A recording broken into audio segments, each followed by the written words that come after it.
दैनिक सवेरा तुसी वेख रहे हो ते मैं हाँ बबीता।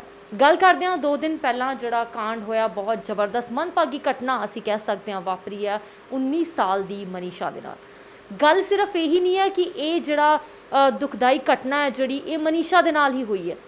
पहला भी बहुत सारे इहो जे केस साडे सामने आ चुके हैं, या मनीषा तो पहला दी गल करिए या उस तो बाद दी गल करिए, बहुत सारे केस साडे सामने आ चुके और कुछ केस इहो जे ने जिहड़े कि हुंदे ने लेकिन साडे तक वो नहीं पहुँचते। इसे ते विषय ते अज असीं डिस्कशन करांगे। साडे नाल बुद्धिजीवी मौजूद ने, एडवोकेट्स मौजूद ने, उन्हां दे नाल गलबात करांगे। जेंट्स एडवोकेट भी ने, लेडीज़ एडवोकेट भी ने। सब तो पहला मैं कली एडवोकेट्स की ही गल नहीं करूँगी, एज ए लेडी होने के नाते इन्हां दे नाल मैं गलबात करांगी कि जिहड़ी घटना वापरी है ये क्यों वापरी। सब तो पहला तुहाडा सब दा स्वागत है दैनिक सवेरा च। मैम सब तो पहला तुसीं अपना नाम दसो। मेरा नाम वीना भारद्वाज है जी। और मैं प्रैक्टिस ਦੇ ਵਿੱਚ पिछले 20 सालों तो हाँ और पिछले 20 ਸਾਲਾਂ ਤੋਂ ਅਸੀਂ ਲਗਾਤਾਰ ਦੇਖਦੇ ਹਾਂ ਕਿ ਕਿਸ ਤਰ੍ਹਾਂ ਔਰਤ ਦੇ ਨਾਲ ਜਾਤੀ ਹੁੰਦੀ ਹੈ ਔਰ ਜਿਹੜੀ ਇਹ ਜਾਤੀ ਹੁੰਦੀ ਹੈ ਇਸ ਨੂੰ ਸਿਰਫ ਸਰੀਰ ਦੇ ਨਾਲ ਨਹੀਂ ਜੋੜਨਾ ਚਾਹੀਦਾ, ਮਾਨਸਿਕ ਪ੍ਰਤਾੜਨਾ ਕਿਹਨੂੰ ਕਹਿੰਦੇ ਉਸ ਚੀਜ਼ ਨੂੰ ਵੀ ਸੋਚਣਾ ਚਾਹੀਦਾ। ਸਾਡਾ ਜਿਹੜਾ ਸਿਸਟਮ ਹੈ ਇਹ ਸਿਸਟਮ ਨੂੰ ਅਸੀਂ ਕਹਿੰਦੇ ਰਹਿੰਦੇ ਹਾਂ ਕਿ ਇਹਦੇ ਵਿੱਚ ਅਮੈਂਡਮੈਂਟਸ ਹੋ ਰਹੀਆਂ ਨੇ, ਨਿਰਭਇਆ ਕਾਂਡ ਹੋ ਗਿਆ, ਨਿਰਭਇਆ ਕਾਂਡ ਦੇ ਵਿੱਚ ਜਿੱਤ ਹੋ ਗਈ, ਲੇਕਿਨ ਸਾਡੀ ਸੁਸਾਇਟੀ ਦੇ ਵਿੱਚ ਇਸ ਤਰ੍ਹਾਂ ਦੀਆਂ ਘਟਨਾਵਾਂ ਦੇ ਉੱਤੇ ਜਿੱਤ ਨਹੀਂ ਹੋ ਪਾ ਰਹੀ ਕਿਉਂਕਿ ਸਾਡੀ ਜਿਹੜੀ ਜਸਟਿਸ ਹੈ ਉਹ ਬਹੁਤ ਹੀ ਡਿਲੇਇੰਗ ਜਸਟਿਸ ਹੈ। ਜੇ ਜਸਟਿਸ ਨੂੰ ਅਸੀਂ ਇੱਕ ਸ਼ਬਦ ਦੇ ਵਿੱਚ ਕਹਿੰਦੇ ਹੁੰਦੇ ਹਾਂ ਕਿ ਜੇ ਜਸਟਿਸ ਦੇ ਵਿੱਚ ਡਿਲੇ ਹੈ ਤਾਂ ਉਸ ਜਸਟਿਸ ਦੀ ਕੋਈ ਵੈਲਿਊ ਨਹੀਂ ਹੈ। ਨਿਰਭਇਆ ਨੂੰ ਮਰਿਆ ਕਿੰਨੇ ਸਾਲ ਹੋ ਚੁੱਕੇ, ਉਸ ਤੋਂ ਬਾਅਦ ਅਸੀਂ ਲੋਅਰ ਕੋਰਟ, ਫਿਰ ਹਾਈ ਕੋਰਟ, ਫਿਰ ਸੁਪਰੀਮ ਕੋਰਟ ਤੱਕ ਜਾਂਦੇ ਹਾਂ। ਐਂਡ 'ਚ ਜਦੋਂ ਸਾਡੀ ਜਿੱਤ ਹੋਈ, ਜਿੱਤ ਤਾਂ ਕੀ ਹੋਣੀ ਹੈ, ਅਸੀਂ ਕਹਿੰਦੇ ਕਿ ਉਹਨਾਂ ਨੂੰ ਸਾਰਿਆਂ ਨੂੰ ਫਾਂਸੀ ਦੀ ਸਜ਼ਾ ਮਿਲ ਗਈ, ਲੇਕਿਨ ਇਹ ਕੋਈ ਜਿੱਤ ਨਹੀਂ ਹੋਈ ਕਿਉਂਕਿ ਸੁਸਾਇਟੀ ਦੇ ਵਿੱਚ ਕਿਸੇ ਤਰ੍ਹਾਂ ਦਾ ਕੋਈ ਅਸੀਂ ਜਿਵੇਂ ਕਹਿੰਦੇ ਹਾਂ ਕਿ ਸੁਸਾਇਟੀ ਦੇ ਵਿੱਚ ਜਾਣਾ ਚਾਹੀਦਾ, ਸੰਦੇਸ਼ ਪਹੁੰਚਣਾ ਚਾਹੀਦਾ ਕਿ ਜੇ ਅਸੀਂ ਇਸ ਤਰ੍ਹਾਂ ਦਾ ਕੋਈ ਕ੍ਰਾਈਮ ਕਰਦੇ ਹਾਂ ਤਾਂ ਸਾਡੇ ਨਾਲ ਕੀ ਹੋਣਾ। ਲੇਕਿਨ ਸਾਡੇ ਸਮਾਜ ਦੇ ਵਿੱਚ ਕੀ ਹੈ ਕਿ ਉਹ ਕਹਿੰਦੇ ਨੇ ਕਿ ਹੋਣਾ ਕੀ ਹੈ, ਅਸੀਂ ਸੁਪਰੀਮ ਕੋਰਟ ਤੱਕ ਜਾਵਾਂਗੇ ਔਰ ਸੁਪਰੀਮ ਕੋਰਟ ਤੱਕ ਜਾਂਦੇ ਜਾਂਦੇ 7 ਸਾਲ 8 ਸਾਲ 10 ਸਾਲ ਹੋ ਜਾਂਦੇ ਆ ਔਰ ਉਹਨਾਂ ਦੇ ਮਨਾਂ 'ਚੋਂ ਇਹ ਡਰ ਨਿਕਲ ਜਾਂਦੀ ਹੈ ਕਿ ਕੀ ਪਤਾ ਸ਼ਾਇਦ ਐਂਡ ਦੇ ਵਿੱਚ ਅਸੀਂ ਹੀ ਜਿੱਤ ਜਾਵਾਂਗੇ। ਲੂਪ ਹੋਲਸ ਇੰਨੇ ਨੇ ਸਾਡੇ, ਟੈਕਨੀਕਲੀ ਕਹਿ ਦਿੰਦੇ ਨੇ ਕਿ ਇਹ ਕਮੀਆਂ ਨੇ, ਜੁਗਨਾਈਲ ਹੈ ਜੀ। ਜੋ ਪਰਸਨ ਇਸ ਤਰ੍ਹਾਂ ਦਾ ਕ੍ਰਾਈਮ ਕਰ ਸਕਦਾ, ਜੋ ਮੈਂਟਲੀ ਇੰਨਾ ਮੈਚਿਓਰ ਹੋ ਚੁੱਕਿਆ ਹੋਇਆ ਕਿ ਇਸ ਤਰ੍ਹਾਂ ਦੇ ਕ੍ਰਾਈਮ ਤੋਂ ਡਰ ਨਹੀਂ ਰਿਹਾ, ਤਾਂ ਅਸੀਂ ਉਹਨੂੰ ਜੁਗਨਾਈਲ ਕਿਸ ਤਰ੍ਹਾਂ ਕੰਸੀਡਰ ਕਰਦੇ ਹਾਂ। ਔਰ ਸਿਰਫ ਸਰੀਰਕ ਤੌਰ 'ਤੇ ਪ੍ਰਤਾੜਨਾ ਨੂੰ ਹੀ ਸਾਨੂੰ ਰੇਪ ਕੰਸੀਡਰ ਨਹੀਂ ਕਰਨਾ ਚਾਹੀਦਾ। ਸਮਾਜ ਦੇ ਵਿੱਚ ਇੱਕ ਲੜਕੀ ਜਦੋਂ ਚੱਲ ਰਹੀ ਹੈ ਤਾਂ ਉਹਦੇ ਮਨ 'ਚ ਜੇ ਡਰ ਹੈ ਤਾਂ ਫਿਰ ਅਸੀਂ ਕਹਾਂਗੇ ਕਿ ਸਾਡਾ ਸਿਸਟਮ ਫੇਲ ਹੈ। ਕੀ ਲੱਗਦਾ ਹੈ ਕਿ ਇਹੋ ਜਿਹੀਆਂ ਘਟਨਾਵਾਂ ਕਿਉਂ ਵਾਪਰ ਰਹੀਆਂ? ਇੰਨਾ ਕੁਝ ਹੈ, ਅਸੀਂ ਸੋਚਦੇ ਹਾਂ ਕਿ ਸਮਾਜ ਦੇ ਵਿੱਚ ਲੇਡੀਜ਼ ਦਾ ਦਰਜਾ ਸਭ ਤੋਂ ਵੱਡਾ ਆ, ਕੰਮ ਕਰਦੀ ਆ, ਉਹ ਦਿਨ ਰਾਤ ਕੰਮ ਕਰਦੀਆਂ ਨੇ, ਮੋਢੇ ਨਾਲ ਮੋਢਾ ਮਿਲਾ ਕੇ ਮਰਦਾਂ ਨਾਲ ਚੱਲਦੀਆਂ ਨੇ, ਲੇਕਿਨ ਫਿਰ ਵੀ ਕਿਤੇ ਨਾ ਕਿਤੇ ਇਹੋ ਜਿਹੀਆਂ ਘਟਨਾਵਾਂ ਕਿਉਂ? ਇਸ ਦਾ ਮੇਨ ਕਾਰਨ ਹੈ ਕਿ ਸਾਡੇ ਸਮਾਜ ਦੇ ਵਿੱਚ ਸਿੱਖਿਆ ਪ੍ਰਣਾਲੀ ਦੀ ਕਮੀ ਹੈ। ਅਸੀਂ ਲੜਕੀਆਂ ਨੂੰ ਹਮੇਸ਼ਾ ਸਮਝਾਉਂਦੇ ਰਹਿੰਦੇ ਹਾਂ ਕਿ ਤੁਸੀਂ ਛੋਟੇ ਕੱਪੜੇ ਨਾ ਪਾਓ, ਤੁਸੀਂ ਇਸ ਤਰ੍ਹਾਂ ਦੇ ਕੱਪੜੇ ਨਾ ਪਾਓ, ਤੁਸੀਂ ਇਸ ਤਰ੍ਹਾਂ ਨਾ ਚਲੋ, ਲੇਕਿਨ ਅਸੀਂ ਆਪਣੇ ਬੇਟੇ ਨੂੰ, ਅਸੀਂ ਆਪਣੇ ਭਰਾ ਨੂੰ, ਆਪਣੇ ਪਤੀ ਨੂੰ, ਆਪਣੇ ਪਿਤਾ ਨੂੰ ਇਹ ਚੀਜ਼ ਨਹੀਂ ਸਮਝਾਉਂਦੇ ਕਿ ਸਮਾਜ ਦੇ ਵਿੱਚ ਸਾਡੇ ਤੋਂ ਇਲਾਵਾ ਜਿਹੜੀ ਦੂਸਰੇ ਘਰ ਦੀ ਵੀ ਲੜਕੀ ਹੈ ਉਹ ਵੀ, ਉਸ ਨੂੰ ਵੀ ਸਾਡੇ ਨਾਲ ਬਰਾਬਰ ਦਰਜਾ ਦਿੱਤਾ ਜਾਣਾ ਚਾਹੀਦਾ। ਦੂਸਰੇ ਦੀ ਲੜਕੀ ਸਿਰਫ ਔਰਤ ਨਹੀਂ ਹੈ, ਉਹ ਇਸਤੇਮਾਲ ਕਰਨ ਵਾਲੀ ਚੀਜ਼ ਨਹੀਂ ਹੈ, ਠੀਕ ਹੈ। ਔਰ ਸਾਨੂੰ ਇਹ ਸਮਝਾਉਣਾ ਚਾਹੀਦਾ ਕਿ ਸਾਡੇ ਜਿਹੜੇ ਬੇਟੇ ਨੇ ਉਹਨੂੰ ਸਿਸਟਰ ਨੂੰ ਬਰਾਬਰ, ਆਪਣੀ ਸਿਸਟਰ ਨੂੰ ਤਾਂ ਉਹ ਕਹਿੰਦੇ ਨੇ ਕਿ ਹਾਂਜੀ ਮੇਰੀ ਭੈਣ ਹੈ ਔਰ ਇਹਦੀ ਇਹ ਇੱਜ਼ਤ ਹੋਣੀ ਚਾਹੀਦੀ ਹੈ, ਲੇਕਿਨ ਸਮਾਜ ਵਿੱਚ ਜਦੋਂ ਦੂਸਰੀ ਲੜਕੀ ਹੈ, ਦੂਸਰੀ ਲੜਕੀ ਨੂੰ ਕੀ ਕਹਿੰਦੇ ਨੇ, ਇਹ ਤਾਂ ਕੁੜੀ ਹੈ ਔਰ ਇਹਨੂੰ ਦੇਖਣਾ ਸਾਡੀ ਜਿਵੇਂ ਇੱਕ ਡਿਊਟੀ ਹੈ। ਇਹ ਮੈਂਟੈਲਿਟੀ ਜਦੋਂ ਚੇਂਜ ਹੋਏਗੀ ਨਾ ਤਾਂ ਹੀ ਸਾਡਾ ਸਮਾਜ ਸੁਧਰੇ। ਬਹੁਤ ਜ਼ਰੂਰੀ ਹੈ ਇਹ ਚੀਜ਼ਾਂ ਚੇਂਜ ਹੋਣੀਆਂ। ਤੁਸੀਂ ਕੀ ਕਹਿੰਦੇ ਹੋ ਇਸ ਬਾਰੇ? ਜੀ ਮੈਮ ਦੇਖੋ, ਹਰ ਥੋੜ੍ਹੇ ਸਮੇਂ ਬਾਅਦ ਇੱਦਾਂ ਦੀਆਂ ਘਟਨਾਵਾਂ ਹੁੰਦੀਆਂ ਰਹਿੰਦੀਆਂ। ਪਹਿਲਾਂ ਨਿਰਭਇਆ ਕਾਂਡ ਹੋਇਆ, ਹਰ ਥੋੜ੍ਹੇ ਸਮੇਂ ਬਾਅਦ ਕੁਛ ਨਾ ਕੁਛ ਐਸਾ ਵਾਪਰ ਜਾਂਦਾ ਜਿਹੜਾ ਲੇਡੀਜ਼ ਨਾਲ ਗਲਤ ਹੁੰਦਾ। ਆਪਾਂ ਕੀ ਕਹਿੰਦੇ ਆ ਵੀ ਇੱਕ ਇਹਦੇ 'ਚ ਇੱਕ ਚੀਜ਼ ਦੀ ਜ਼ਰੂਰਤ ਹੈ ਕਿ ਲਾਅ ਸ਼ੁੱਡ ਬੀ ਸਟ੍ਰਿਕਟ, ਕਿ ਇੱਕ ਐਸਾ ਲਾਅ ਬਣਨਾ ਚਾਹੀਦਾ ਹੈ ਜਿਹਦੇ ਨਾਲ ਕਿ ਉਹਨਾਂ ਨੂੰ ਜਿਹੜੇ ਇੱਦਾਂ ਦਾ ਕੰਮ ਕਰਦੇ ਆ ਉਹਨਾਂ ਨੂੰ ਸਜ਼ਾ ਮਿਲਣੀ ਚਾਹੀਦੀ ਹੈ। ਜੇ ਸਜ਼ਾ ਮਿਲੇਗੀ ਤਾਂ ਹੀ ਇਹ ਸਭ ਰੁਕੇਗਾ, ਕਿਉਂਕਿ ਹੁਣ ਤੱਕ ਜੋ ਹੁੰਦਾ ਆ ਰਿਹਾ, ਕੀ ਹੁੰਦਾ ਚੱਲਦਾ ਹੈ ਕਿ ਇੱਕ ਹੋ ਜਾਂਦਾ, ਇੱਕ ਐਵੇਂ ਦੀਆਂ ਘਟਨਾਵਾਂ ਹੋ ਜਾਂਦੀਆਂ ਨੇ ਕੁੜੀਆਂ ਨਾਲ। ਫਿਰ ਕੀ ਹੈ, ਆਪਾਂ ਮੰਗ ਕਰਦੇ ਹਾਂ ਕਿ ਇਹ ਸਭ ਹੋਣਾ ਚਾਹੀਦਾ। ਫਿਰ ਅਸੀਂ ਸਿਰਫ ਕਹਿੰਦੇ ਹਾਂ, ਉਹਦੀ ਇੰਪਲੀਮੈਂਟੇਸ਼ਨ ਨਹੀਂ ਹੋ ਪਾਉਂਦੀ। ਲਾਅ ਵੀ ਬਣਦੇ ਆ, ਲਾਅ ਇੰਪਲੀਮੈਂਟ ਪ੍ਰੋਪਰ ਤਰੀਕੇ ਨਾਲ ਨਹੀਂ ਹੋ ਪਾਉਂਦਾ। आई मीन कि ਇੰਪਲੀਮੈਂਟੇਸ਼ਨ ਸ਼ੁੱਡ ਬੀ ਦੇयर। ਜਿਵੇਂ ਤੁਸੀਂ ਕਿਹਾ ਕਿ ਲਾਅ ਬਣਨਾ ਚਾਹੀਦਾ, ਲਾਅ ਬਣਿਆ ਹੈ ਲੇਕਿਨ ਔਨ ਦਾ ਸਪੋਰਟ ਫੈਸਲਾ ਨਹੀਂ ਹੁੰਦਾ। ਕਹਿਣ ਦਾ ਮਤਲਬ ਇਹ ਹੈ ਕਿ ਔਨ ਦਾ ਸਪੋਰਟ ਫੈਸਲਾ ਜਿਹੜਾ ਹੋਣਾ ਚਾਹੀਦਾ ਇਦਾਂ ਦੇ ਕੇਸਾਂ ਨੂੰ ਲੈ ਕੇ। ਤੁਸੀਂ ਕੀ ਕਹਿੰਦੇ ਹੋ? ਮੈਂ ਐਡਵੋਕੇਟ ਸੁਸ਼ਮਿਤਾ ਡਿਸਟ੍ਰਿਕਟ ਕੋਰਟ 'ਚ ਮੈਂ ਹਾਲੇ ਪ੍ਰੈਕਟਿਸ ਕਰ ਰਹੀ ਹਾਂ। ਮੈਂ ਅੱਜ ਬਹੁਤ ਦੁਖੀ ਹਾਂ ਕਿ ਮੈਂ ਅੱਜ ਇੱਕ ਇੰਡੀਅਨ ਹਾਂ। ਮੈਂ ਇਹ ਚੀਜ਼ ਨਹੀਂ ਕਹਿ ਪਾ ਰਹੀ ਹਾਂ ਕਿ I am proud to be Indian, ਕਿਉਂਕਿ ਇਹੋ ਜਿਹੀਆਂ ਚੀਜ਼ਾਂ, ਇਹੋ ਜਿਹੀਆਂ ਜਿਹੜੇ ਦਰਦਨਾਕ ਹਾਦਸੇ ਨੇ ਸਾਡੇ ਦੇਸ਼ 'ਚ ਹੋ ਰਹੀਆਂ ਨੇ, ਇਹ ਅਸੀਂ ਕਿਵੇਂ ਬਰਦਾਸ਼ਤ ਕਰ ਰਹੇ ਹਾਂ। ਤੇ ਦਿਨ ਬਾ ਦਿਨ, ਡੇ ਬਾਈ ਡੇ ਅਸੀਂ ਨਿਰਭਇਆ ਤੋਂ ਸ਼ੁਰੂ ਹੁੰਦੇ ਹਾਂ, ਅੱਜ ਤੱਕ ਅਣਗਿਣਤ ਕੇਸਿਸ ਅਸੀਂ ਦੇਖਦੇ ਹਾਂ। ਉਸ ਤੋਂ ਬਾਅਦ ਤੁਸੀਂ ਸਾਡੇ ਸਿਸਟਮ ਨੂੰ ਦੇਖ ਲਓ, ਸਾਡੀ ਸਿਸਟਮ ਇੰਨਾ ਜ਼ਿਆਦਾ ਸਲੋ ਚੱਲਦਾ ਕਿ ਅਸੀਂ ਉਹਨਾਂ ਦੇ ਅੱਗੇ ਹੱਥ 'ਤੇ ਹੱਥ ਧਰੇ ਬੈਠੇ ਹੁੰਦੇ ਹਾਂ, ਜਸਟ ਵੇਟ ਕਰ ਸਕਦੇ ਕਿ ਕਦੋਂ ਸਾਨੂੰ ਜਸਟਿਸ ਮਿਲੂਗੀ। ਅਸੀਂ ਸਿਰਫ ਆਸ ਹੀ ਕਰ ਸਕਦੇ ਹਾਂ। ਇਹਦੋਂ ਵਿੱਚ ਅਸੀਂ ਉਸ ਕੁੜੀ ਦਾ ਜਿਹਦੇ ਉੱਪਰ ਇੰਨਾ ਭਾਰੀ ਅਤਿਆਚਾਰ ਹੋ ਰਿਹਾ, ਜਿਨ੍ਹਾਂ ਦੇ ਨਾਲ ਰੇਪ ਕੇਸਿਸ ਹੋ ਰਹੇ, ਬਹੁਤ ਸ਼ਰਮਨਾਕ ਘਟਨਾਵਾਂ ਹੈਗੀਆਂ ਨੇ ਇਹ ਸਾਡੇ ਦੇਸ਼ ਦੀਆਂ, ਜਿਹੜੀਆਂ ਅਸੀਂ ਇਸ ਯੁੱਗ ਦੇ ਹੋਣ ਦੇ ਬਾਵਜੂਦ ਵੀ ਉਹਨਾਂ ਦੇ ਜਸਟਿਸ ਲਈ ਅਸੀਂ ਲੜਦੇ ਸਾਲ ਤੋਂ ਸਾਲ ਅਸੀਂ ਇੱਥੇ ਹੀ ਰਹਿ ਜਾਂਦੇ ਹਾਂ। ਮੈਂ ਬਹੁਤ ਆਪਣੇ ਆਪ ਨੂੰ ਕਮਜ਼ੋਰ ਮਹਿਸੂਸ ਕਰਦੀ ਹਾਂ ਜਦੋਂ ਮੈਂ ਆਪਣੇ ਦੇਸ਼ ਦੀਆਂ ਇਹ ਹਾਲਤ ਦੇਖਦੀ ਹਾਂ। ਇਸ ਤੋਂ ਬਾਅਦ ਵੀ ਸਾਡੇ ਜਿਹੜੇ ਰਾਜਨੀਤਿਕ ਨੇਤਾਵਾਂ ਨੇ, ਉਹ ਸਾਰੇ ਇੱਕ ਟਾਈਮ ਇੱਕ ਸਟਰਕਟ ਉਹਨਾਂ ਦਾ ਇਸ ਚੀਜ਼ ਦਾ ਆਂਦਾ ਕਿ ਉਹ ਐਕਿਊਜ਼ ਨੂੰ ਕਈ ਵਾਰੀ ਡਿਫੈਂਡ ਵੀ ਕਰਦੇ ਹੁੰਦੇ ਆ। ਤੁਸੀਂ ਦੇਖ ਲਓ ਪਿੱਛੇ ਉਨਾਓ ਕੇਸ ਜਿਹੜਾ ਸੀਗਾ, ਉਹ 'ਚ ਐਮਐਲਏ ਉਹ ਸਾਰੇ ਉਹਨਾਂ ਡਿਫੈਂਡ ਕਰਦੇ ਸੀਗੇ ਅਕਿਊਜ਼ਡ ਨੂੰ। ਇਸ ਤਰ੍ਹਾਂ ਅਸੀਂ ਕਿਵੇਂ ਜਸਟਿਸ ਲਵਾਂਗੇ? ਮੈਂ ਇਹ ਨਹੀਂ ਕਹਿੰਦੀ ਕਿ ਚਲੋ ਅਕਿਊਜ਼ ਨੂੰ ਤੁਸੀਂ ਪਬਲਿਕ ਦੇ ਹਵਾਲੇ ਕਰ ਦਿਓ, ਗੋਲੀ ਮਾਰ ਦੇਣਗੇ, ਇਹ ਕੋਈ ਲਾਅ ਪ੍ਰਣਾਲੀ ਜਾਂ ਫਿਰ ਇੱਦਾਂ ਦਾ ਕੁਛ ਨਹੀਂ ਹੈਗਾ। ਬਟ ਸਾਡੀ ਜਿਹੜੀ ਜਸਟਿਸ ਦਾ ਟਾਈਮ ਹੈ ਕਿ ਸਿਰਫ ਇਸ ਘਟਨਾਵਾਂ ਦਾ ਉੱਤੇ ਸਿਰਫ ਕੁੜੀਆਂ ਦੀ ਸੇਫਟੀ ਕਰਕੇ ਕਿ ਅਸੀਂ ਇਸ ਜਸਟਿਸ ਨੂੰ ਫਾਸਟ ਵੇ ਨਾਲ ਅਸੀਂ ਉਹਦੀ ਤਬਦੀਲ ਨਹੀਂ ਕਰ ਸਕਦੇ ਹੈ।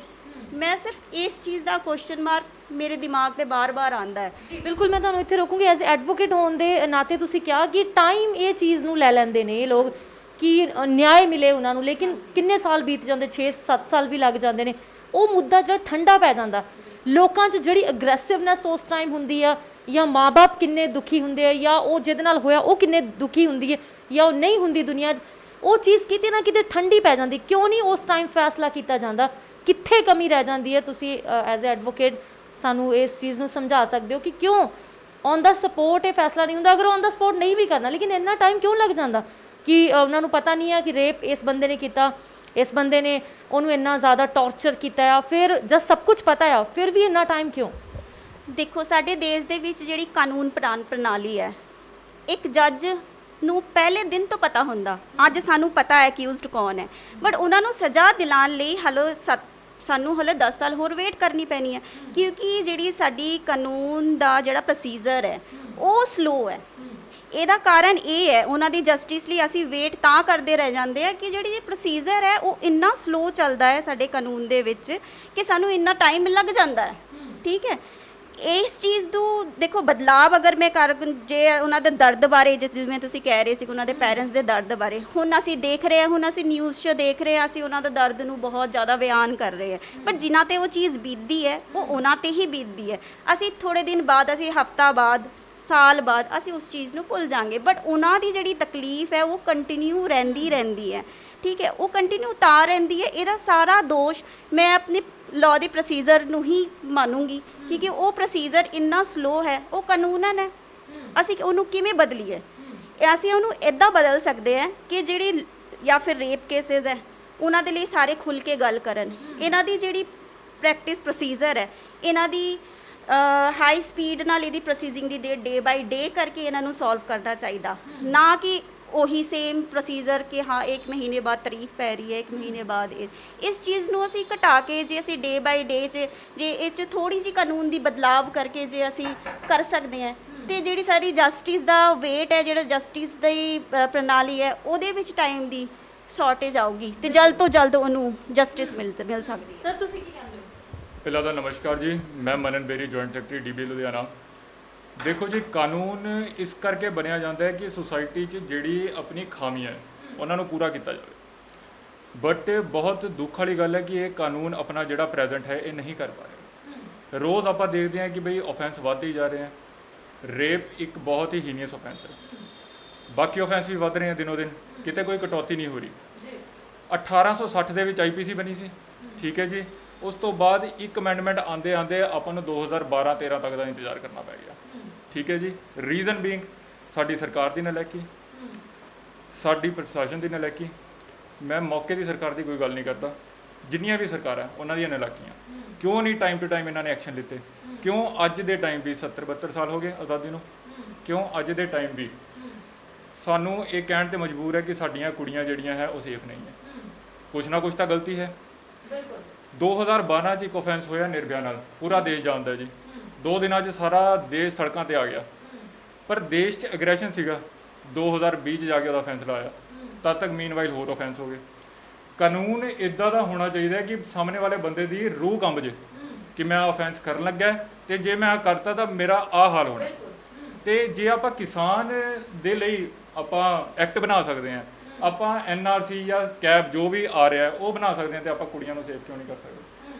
ਪਾਰਲੀਮੈਂਟ ਨੂੰ ਇਨੀਸ਼ੀਏਟਿਵ ਲੈਣਾ ਪਊਗਾ, ਪ੍ਰਸ਼ਾਸਨ ਨੂੰ ਪ੍ਰੋਪਰ ਇੰਪਲੀਮੈਂਟ ਕਰਨਾ ਪਊਗਾ। ਜੇ 6 ਮਹੀਨਿਆਂ ਦਾ ਟਾਈਮ ਹੈ ਤਾਂ 6 ਮਹੀਨਿਆਂ 'ਚ ਫੈਸਲਾ ਹੋਣਾ ਚਾਹੀਦਾ, ਤਾਂ ਕਿ ਸਾਹਮਣੇ ਵਾਲੇ ਨੂੰ ਲੱਗੇ ਜੇ ਮੇਰੇ ਨਾਲ ਕੁਝ ਮਾੜਾ ਹੋਇਆ ਤੇ ਸਰਕਾਰ ਖੜੀ ਹੈ।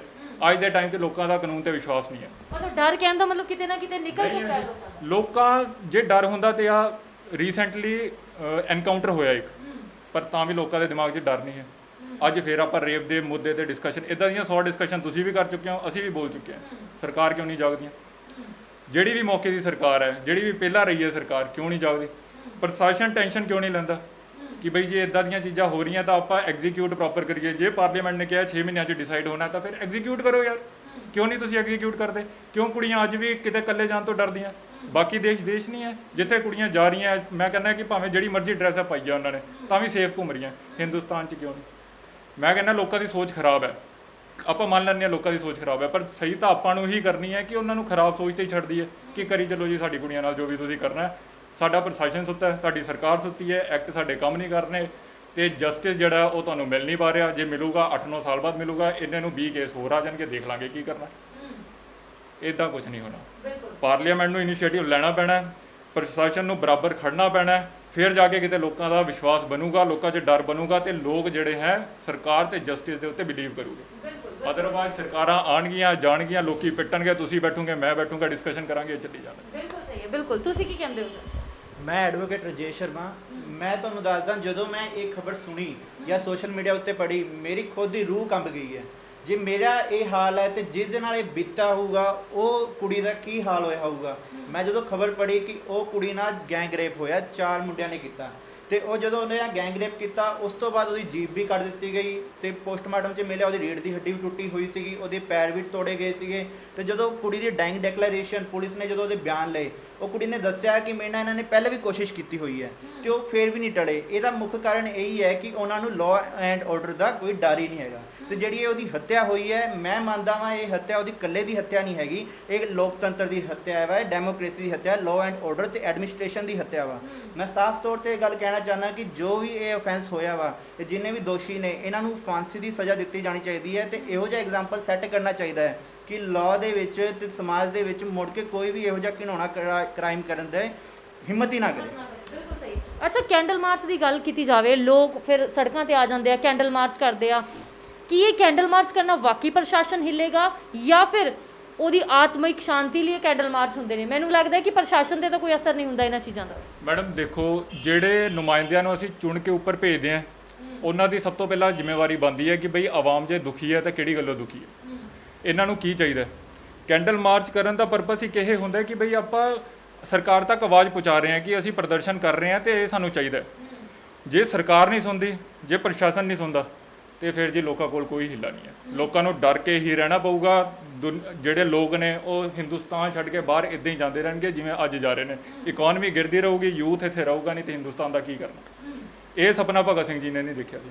ਇਹ ਸੁਪਨਾ ਉਹਨਾਂ ਸਾਰਿਆਂ ਨੇ ਜਿਨ੍ਹਾਂ ਨੇ ਸ਼ਹੀਦੀ ਦਿੱਤੀ ਹੈ ਨਹੀਂ ਦੇਖਿਆ ਸੀ। ਉਹਨਾਂ ਨੇ ਦੇਖਿਆ ਸੀ ਹਿੰਦੁਸਤਾਨ ਇੱਕ ਹੋਊਗਾ, ਨਾ ਸਿੱਖ, ਨਾ ਈਸਾਈ, ਨਾ ਮੁਸਲਮਾਨ, ਇੱਕ ਬੰਦਾ ਵਜੂਗਾ ਹਿੰਦੁਸਤਾਨੀ। ਸਾਰੇ ਆਰਾਮ ਨਾਲ ਰਹਿਣਗੇ ਤੇ ਸਾਰੇ ਕੀ ਕਹਿੰਦੇ ਆਪਣੀ ਜ਼ਿੰਦਗੀ ਵਧੀਆ ਜੀਣਗੇ। ਬਟ ਉਹ ਚੀਜ਼ਾਂ ਅੱਜ ਦੇ ਟਾਈਮ 'ਚ ਨਹੀਂ ਹੋ ਰਹੀਆਂ। ਕੀ ਲੱਗਦਾ ਹੈ ਕਿ ਇਹਦਾ ਹੱਲ ਕੀ ਹੈ ਔਰ ਕੀ ਹੋਣਾ ਚਾਹੀਦਾ ਹੈ? ਮੈਡਮ, ਮੈਂ ਪਹਿਲਾਂ ਵੀ ਤੁਹਾਨੂੰ ਇੱਕ ਛੋਟੀ ਜਿਹੀ ਗੱਲ ਕਹੀ ਸੀ ਕਿ ਇਨੀਸ਼ੀਏਟਿਵ ਜਿਹੜਾ ਹੈ ਪਾਰਲੀਮੈਂਟ ਨੂੰ ਲੈਣਾ ਹੀ ਪਊਗਾ। ਮੈਂ ਕਹਿੰਦਾ ਕਿ ਕਿਸਾਨ ਬਿੱਲ ਆਇਆ, ਹੁਣ ਉਹ ਵਧੀਆ ਨਹੀਂ ਵਧੀਆ ਉਹ ਡਿਸਕਸ਼ਨ ਦਾ ਮੈਟਰ ਹੈ, ਠੀਕ ਹੈ ਜੀ। ਜਿੰਨਾ ਕੁ ਮੈਂ ਪੜ੍ਹਿਆ ਮੈਨੂੰ ਕਿਤੇ ਨਾ ਕਿਤੇ ਉਹ ਠੀਕ ਲੱਗਿਆ, ਬਟ ਜੇ ਕਹਿ ਰਹੇ ਨੇ ਕਿਸਾਨ ਕਿ ਨਹੀਂ ਹੈ, ਉਹ ਡਿਸਕਸ਼ਨ ਦਾ ਮੈਟਰ ਹੈ। ਇੱਦਾਂ ਹੀ ਜੇ ਕਿਸਾਨ NRC ਜਾਂ ਕੈਬ ਜਿਹੜਾ ਹਜੇ ਫਰਦਰ ਕੰਟੀਨਿਊ ਹੋਣਾ ਹੈ ਜਾਂ ਜਿਹੜਾ ਵਿੱਚ ਰਹਿ ਗਿਆ ਕੋਵਿਡ ਕਰਕੇ, ਜੇ ਆਪਾਂ ਉਹਦੇ ਉੱਤੇ ਇਨੀਸ਼ੀਏਟਿਵ ਲੈ ਸਕਦੇ ਹਾਂ ਤੇ ਆਪਾਂ ਨੂੰ ਆ ਰੇਪ ਕੇਸਿਸ ਨੂੰ ਸੋਲਵ ਕਰਨ ਲਈ ਇਨੀਸ਼ੀਏਟਿਵ ਕਿਉਂ ਨਹੀਂ ਲਿੱਤਾ ਜਾ ਰਿਹਾ? ਕਿਉਂ ਆਪਣੇ ਪੋਲੀਟੀਸ਼ੀਅਨ ਸੁੱਤੇ ਪਏ ਹੈ ਜਾਂ ਉਹਨਾਂ ਦਾ ਧਿਆਨ ਨਹੀਂ ਹੈ? ਇਹ ਚੀਜ਼ਾਂ ਆਪਾਂ ਨੂੰ ਸਰਕਾਰ ਤੱਕ ਪਹੁੰਚਾਉਣੀਆਂ ਪੈਣਗੀਆਂ ਕਿ ਕੁੜੀਆਂ ਅੱਜ ਦੇ ਟਾਈਮ 'ਚ ਵੀ 72-70 ਸਾਲ ਹੋ ਗਏ ਆਜ਼ਾਦੀ ਨੂੰ, ਅੱਜ ਵੀ ਸੇਫ ਨਹੀਂ ਹੈ। ਤੇ ਤੁਸੀਂ ਦੱਸੋ ਸੀ ਹਿੰਦੁਸਤਾਨ ਕਿੱਥੇ ਖੜਾ? ਬਿਲਕੁਲ ਸਹੀ ਹੈ ਕਿ ਵੈਸੇ ਤਾਂ ਪ੍ਰਸ਼ਾਸਨ ਔਰ ਅਸੀਂ ਲੋਕ ਸਾਰੇ ਕਹਿੰਦੇ ਆ ਕਿ ਬਰਾਬਰ ਹੱਕ ਨੇ, ਕੁੜੀਆਂ ਨੂੰ ਮੁੰਡਿਆਂ ਦੇ ਬਰਾਬਰ ਹੱਕ ਦਿੱਤੇ ਜਾਂਦੇ ਨੇ, ਪਰ ਕਿੱਥੇ ਇਹ ਸਭ ਚੀਜ਼ਾਂ, ਇਹ ਸਭ ਰੇਪ ਕੇਸ ਦੇ ਕੇ, ਇਹ ਸਭ ਕਿ ਰਾਤ ਨੂੰ ਕੁੜੀਆਂ ਬਾਹਰ ਨਹੀਂ ਨਿਕਲ ਸਕਦੀਆਂ, ਕੱਪੜੇ ਇਹੋ ਜਿਹੇ ਨਹੀਂ ਪਾ ਸਕਦੀਆਂ। ਅਸੀਂ ਵੀ ਅਕਸਰ ਜਦੋਂ ਸ਼ਾਮ ਨੂੰ ਜਾਂ ਰਾਤ ਪੈ ਜਾਂਦੀ, ਸਾਨੂੰ ਵੀ ਸ਼ੂਟਿੰਗ ਦੇ ਦੌਰਾਨ ਸਾਡੇ ਪੇਰੈਂਟਸ ਨੂੰ ਟੈਨਸ਼ਨ ਹੋ ਜਾਂਦੀ ਹੈ ਕਿ ਸਾਡਾ ਬੱਚਾ ਘਰੇ ਕਿਉਂ ਨਹੀਂ ਆਇਆ। ਕਾਰਨ ਕਿ ਬਾਹਰ ਦਾ ਮਾਹੌਲ ਦੇਖ ਕੇ ਕਿ ਕਿਤੇ ਅਸੀਂ ਆਪਣੀ ਹੀ ਗੱਲ ਕਰੀਏ, ਸਾਡੇ ਬੱਚਿਆਂ ਨੂੰ, ਸਾਡੇ ਗਾਂ ਬੱਚੇ ਹੋ ਰਹੇ ਨੇ, ਅਸੀਂ ਉਹਨਾਂ ਨੂੰ ਦੇਖਾਂਗੇ ਕਿ ਸਾਡਾ ਬੱਚਾ ਟਾਈਮ ਨਾਲ ਘਰੇ ਆ ਰਿਹਾ, ਫਿਰ ਬੱਚੇ ਕਹਿੰਦੇ ਨੇ ਸਾਡੇ ਪੇਰੈਂਟਸ ਸਾਡੇ ਤੇ ਇਨਸਟਰਕਸ਼ਨਸ ਲਾਉਂਦੇ ਨੇ। ਪੇਰੈਂਟਸ ਵੀ ਸਹੀ ਨੇ, ਕਾਰਨ ਇਹ ਕਿ ਬਾਹਰ ਦੇ ਮਾਹੌਲ ਨੂੰ ਦੇਖ ਕੇ ਕਿਤੇ ਨਾ ਕਿਤੇ ਪੇਰੈਂਟਸ ਡਰ ਜਾਂਦੇ ਨੇ। ਪਰ ਇਹਦਾ ਹੱਲ ਕੀ ਹੈ? ਪ੍ਰਸ਼ਾਸਨ ਨੂੰ ਜਾਗਣਾ ਚਾਹੀਦਾ, ਲੋਕਾਂ ਨੂੰ ਜਾਗਣਾ ਚਾਹੀਦਾ, ਜਾਂ ਫਿਰ ਇਹੋ ਜਿਹੇ ਜਿਹੜੇ ਰੇਪ ਕਰਦੇ ਨੇ, ਇਹੋ ਜਿਹੀਆਂ ਹਰਕਤਾਂ, ਗੰਦੀਆਂ ਹਰਕਤਾਂ ਕਰਦੇ ਨੇ, ਇਹੋ ਜਿਹੇ ਲੋਕਾਂ ਨੂੰ ਉਸੇ ਟਾਈਮ ਸਜ਼ਾ ਦੇਣੀ ਚਾਹੀਦੀ ਹੈ, ਜਿਹੜਾ ਕਿ ਇਹਨਾਂ ਦੇ ਮਨ ਦੇ ਵਿੱਚ ਡਰ ਪੈਦਾ ਹੋ ਜਾਏ ਕਿ ਅਸੀਂ ਇਹੋ ਜਿਹੀ ਹਰਕਤ ਕਰਨ ਤੋਂ ਪਹਿਲਾਂ 100 ਵਾਰ ਇਹ ਲੋਕ ਸੋਚਣ ਕਿ ਇਸ ਦਾ ਨਤੀਜਾ ਕੀ ਹੋਵੇਗਾ। ਸੋ ਬਹੁਤ ਬਹੁਤ ਸਵਾਗਤ ਹੈ ਤੁਹਾਡੇ ਨਾਲ ਗੱਲਬਾਤ ਅਸੀਂ ਕੀਤੀ, ਸ਼ੁਕਰੀਆ ਸਾਡੇ ਨਾਲ ਗੱਲ ਕਰਨ ਲਈ। ਸੋ ਇਹ ਸਨ ਸਾਡੇ ਨਾਲ ਬੁੱਧੀਜੀਵੀ ਐਡਵੋਕੇਟਸ ਜਿਨ੍ਹਾਂ ਨੇ ਸਾਨੂੰ ਬਹੁਤ ਵਧੀਆ ਗੱਲਾਂ ਬਾਤਾਂ ਕੀਤੀਆਂ, ਜਿਨ੍ਹਾਂ ਨੇ ਆਪਣੇ ਵਿਚਾਰ ਸਾਨੂੰ ਦੱਸੇ। ਸਰ ਨੇ ਬੜਾ ਅੱਛੀ ਗੱਲਬਾਤ ਕੀਤੀ, ਮੈਮਸ ਨੇ ਸਾਡੇ ਨਾਲ, ਇਹਨਾਂ ਨੇ ਬੜੀ ਅੱਛੀ ਗੱਲਬਾਤ ਕੀਤੀ ਕਿ ਇਸ ਚੀਜ਼ ਤੇ ਫੈਸਲਾ ਸਾਨੂੰ ਜ਼ਰੂਰ ਲੈਣਾ ਚਾਹੀਦਾ। ਕੈਂਡਲ ਮਾਰਚ ਮੈਨੂੰ ਲੱਗਦਾ ਹੈ ਕਿ ਕੋਈ ਹੱਲ ਨਹੀਂ ਆ। ਹਾਂ, ਇਹ ਜ਼ਰੂਰ ਹੋ ਸਕਦਾ ਹੈ ਕਿ ਸਾਰੇ ਸੜਕਾਂ ਤੇ ਆ ਜਾਣ, ਸਰਕਾਰ ਤੱਕ ਗੱਲਾਂ ਪਹੁੰਚਾਉਣ, ਪ੍ਰਸ਼ਾਸਨ ਤੱਕ ਗੱਲਾਂ ਪਹੁੰਚਾਉਣ ਕਿ ਇਹੋ ਜਿਹੀਆਂ ਮੰਦਭਾਗੀਆਂ ਘਟਨਾ ਦੁਬਾਰਾ ਨਾ ਹੋਣ, ਕਿਉਂਕਿ ਅਗਰ ਸਰਕਾਰ ਤੱਕ ਇਹ ਗੱਲਾਂ ਨਹੀਂ ਪਹੁੰਚਣਗੀਆਂ, ਇਹੋ ਜਿਹੀਆਂ ਘਟਨਾ ਬਾਰ-ਬਾਰ ਹੋਣਗੀਆਂ। ਸਾਡੇ ਨਾਲ ਵੀ ਹੋ ਸਕਦੀਆਂ, ਤੁਹਾਡੇ ਨਾਲ ਵੀ ਹੋ ਸਕਦੀਆਂ, ਜਾਂ ਸਾਡੇ ਕਿਸੇ ਨਾਲ ਵੀ ਇਹੋ ਜਿਹੀ ਘਟਨਾ ਵਾਪਰ ਸਕਦੀ ਹੈ। ਅਗਰ ਇਹਦਾ ਨਤੀਜਾ ਨਹੀਂ ਨਿਕਲਿਆ ਤਾਂ ਇਹਦਾ ਪ੍ਰਸ਼ਾਸਨ ਨੇ ਜਾਂ ਸਰਕਾਰ ਨੇ ਹੱਲ ਨਹੀਂ ਕੱਢਿਆ। ਅਸੀਂ ਤਾਂ ਸਿਰਫ ਇੱਥੇ ਬੈਠ ਕੇ ਗੱਲਾਂ ਕਰ ਸਕਦੇ ਹਾਂ, ਡਿਸਕਸ਼ਨਸ ਕਰ ਸਕਦੇ ਹਾਂ, ਲੇਕਿਨ ਉਹਨਾਂ ਦਾ ਕੀ ਜਿਨ੍ਹਾਂ ਦੇ ਨਾਲ ਇਹ ਘਟਨਾ ਵਾਪਰੀ ਹੈ? ਉਸ ਕੁੜੀ ਦਾ ਕੀ, ਮਨੀਸ਼ਾ ਦਾ ਕੀ, ਜਿਹੜੀ ਇਸ ਦੁਨੀਆ ਨੂੰ ਅਲਵਿਦਾ ਕਹਿ ਗਈ ਆ, ਔਰ ਉਹਨੇ ਕਿੰਨੀ ਜ਼ਿਆਦਾ ਪੀੜ ਝੱਲੀ ਹੋਊਗੀ ਆਪਣੀ ਬੋਡੀ ਤੇ, ਜਾਂ ਉਹਦੇ ਪੇਰੈਂਟਸ ਦਾ ਕੀ ਜਿਨ੍ਹਾਂ ਨੂੰ ਇੰਨਾ ਜ਼ਿਆਦਾ ਦੁੱਖ ਹੋਇਆ ਹੋਊਗਾ ਕਿ ਸਾਡਾ ਬੱਚਾ ਇਸ ਦੁਨੀਆ 'ਚ ਨਹੀਂ ਆ, ਉਹ ਵੀ ਇੰਨੀ ਦਰਦਨਾਕ ਮੌਤ ਉਹਨੂੰ ਆਈ। ਸੋ ਬਹੁਤ ਦੁੱਖ ਦੀ ਗੱਲ ਹੈ, ਸੋਚ ਕੇ ਰੌਂਗਟੇ ਖੜੇ ਹੋ ਜਾਂਦੇ। ਔਰ ਅਸੀਂ ਲੇਡੀਜ਼ ਹੋਣ ਦੇ ਕਰਕੇ, ਕੁੜੀਆਂ ਹੋਣ ਦੇ ਕਰਕੇ ਸਾਨੂੰ ਖੁਦ ਨੂੰ ਵੀ ਰੋਣਾ ਆ ਜਾਂਦਾ ਇਹੋ ਜਿਹੇ ਘਟਨਾ ਦੇਖ ਕੇ ਕਿ ਆਉਣ ਵਾਲਾ ਭਵਿੱਖ ਸਾਡੇ ਦੇਸ਼ ਦਾ ਕੀ ਹੈ। ਇਸੇ ਲਈ ਮੈਨੂੰ ਲੱਗਦਾ ਹੈ ਕਿ ਲੋਕ ਇੰਡੀਆ ਤੋਂ ਜਾਂ ਪੰਜਾਬ ਤੋਂ ਆਪਣੀਆਂ ਕੁੜੀਆਂ ਨੂੰ, ਆਪਣੇ ਮੁੰਡਿਆਂ ਨੂੰ ਬਾਹਰ ਭੇਜਦੇ ਨੇ ਤਾਂ ਕਿ ਉੱਥੇ ਉਹਨਾਂ ਦਾ ਫਿਊਚਰ ਵਧੀਆ ਹੋਵੇ, ਇਹੋ ਜਿਹੀਆਂ ਘਟਨਾ ਉੱਥੇ ਉਹਨਾਂ ਦੇ ਨਾਲ ਨਾ ਵਾਪਰਨ ਜੋ ਇੱਥੇ ਗੰਦਗੀ ਸਾਨੂੰ ਦੇਖਣ ਨੂੰ ਮਿਲਦੀ ਹੈ। ਸੋ ਇਹ ਸਾਡੇ ਨਾਲ ਡਿਸਕਸ਼ਨ ਤੇ ਮੌਜੂਦ ਸਨ ਗੈਸਟ, ਬਹੁਤ ਬਹੁਤ ਸ਼ੁਕਰੀਆ ਇਹਨਾਂ ਦਾ। ਇਸ ਦੇ ਨਾਲ ਹੀ ਦਿਓ ਇਜਾਜ਼ਤ। ਨਵੀਆਂ ਤੇ ਤਾਜ਼ਾ ਅਪਡੇਟ ਦੇ ਲਈ ਤੁਸੀਂ ਵੇਖਦੇ ਰਹੋ Dainik Savera. All world open challenge 17 time gold medalist मियां रफीक मोहम्मद, पंडित, मौलवी, बेगम, तांत्रिक, इन्हां चोरा ठग्गां तो सावधान। स्पेशलिस्ट वशीकरण, सट्टा नंबर, लव मैरिज, पति पत्नी च अनबन, विदेश च पक्का होना, कारोबार दा ना चलना, सिर्फ 31 घंटियां विच समाधान। फ्री फ्री फ्री मियां रफीक मोहम्मद। मोबाइल 84 374 94 647 84 374 94 648। देश दुनिया की हर वड्डी खबर दे लई हुणे डाउनलोड करो number 1 news app Dainik Savera times.